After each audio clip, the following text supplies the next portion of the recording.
Vanjaar word die Wêreldbiddag vir vroue deur die klein eilandland Vanuatu aangebied. Die Republiek Vanuatu is 'n eiland oos van Australië en ten weste van Fiji. Dit bestaan uit 14 hoof- of groter eilande en baie kleiner ander, met die hoofstad Port Vila. Die Republiek van Vanuatu is gestig in 1980 en is gegrondves op Christelike waardes en beginsels wat in hulle grondwet opgeneem is.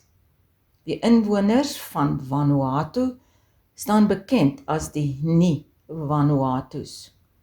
Vanuatu is 'n pragtige land met baie etniese groepe en tale, net soos ons hier in Suid-Afrika. Grond is vir hulle baie belangrik, veral vir landbouproduksie. Maar tog glo hulle nie in privaat grond besit nie, want hulle sien die grond as 'n bepalende voortbestaan vir mens en dier. Grond is vir die Nie-Vanuatus so belangrik soos 'n mamma vir 'n baba.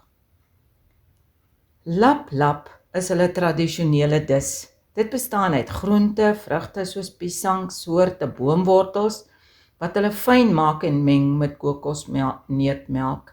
Hulle draai dit in piesangboomblare toe en bak dit vir ure in 'n kleioond. Hulle weef graag en almal leer dit van kleins af. Sanddrawings. Hierdie is die tradisionele tekening wat hulle in die sand doen. Met een vinger teken hulle aaneenlopende lyne in vele geometriese patrone, wat hulle dan ook gebruik om hulle matte te weef. Dan is needle of land diving 'n baie belangrike aktiwiteit vir die mans.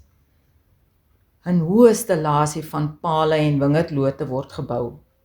Dan spring of duik die mans van die platform af.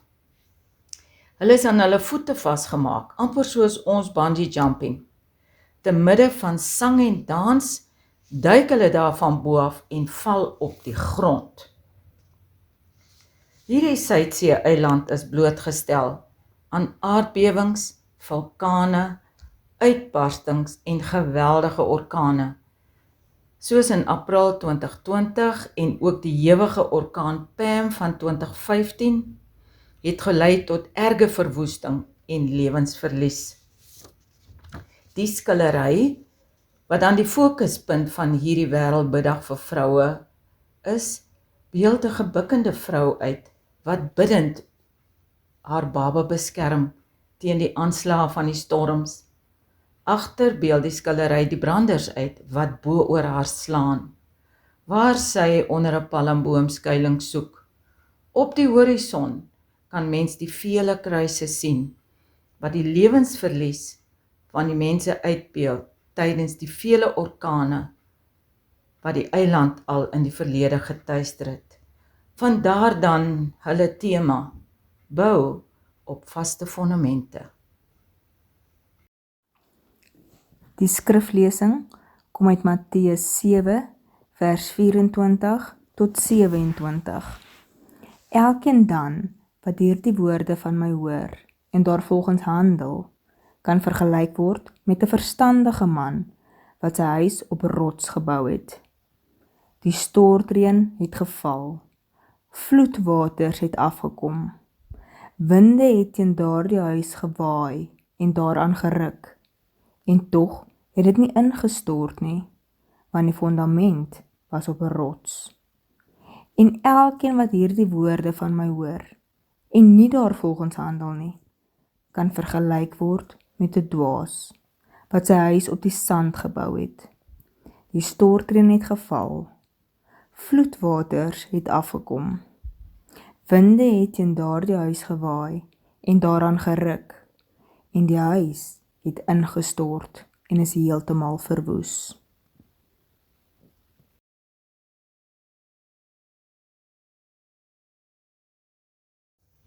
'n kort gedagte as geloofstoerusting met ons hooftema van bou op vaste fondamente.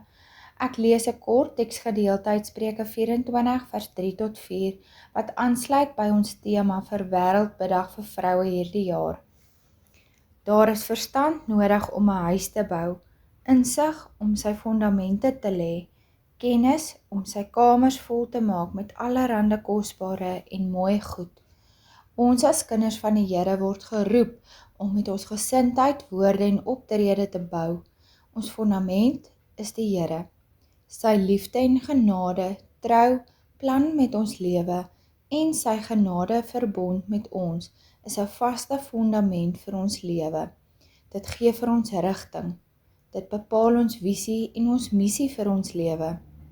Dit is vir ons 'n bron van krag, motivering en inspirasie. Dit behoort ons optrede en denke te lei. Die Here roep ons opnuut om veral in hierdie uitdagende tye met ons gesindheid en woorde en optrede te bou. 3 goed is nodig om iets te bou wat stewig is en met kosbare en mooi goed vol te kan maak, soos die teks in Spreuke vir ons sê. Dit is verstand, insig en kennis. 'n Goeie drietal om te fokus en in te groei. 'n Drietal wat geanker is in standvastige vertroue en geloof in God.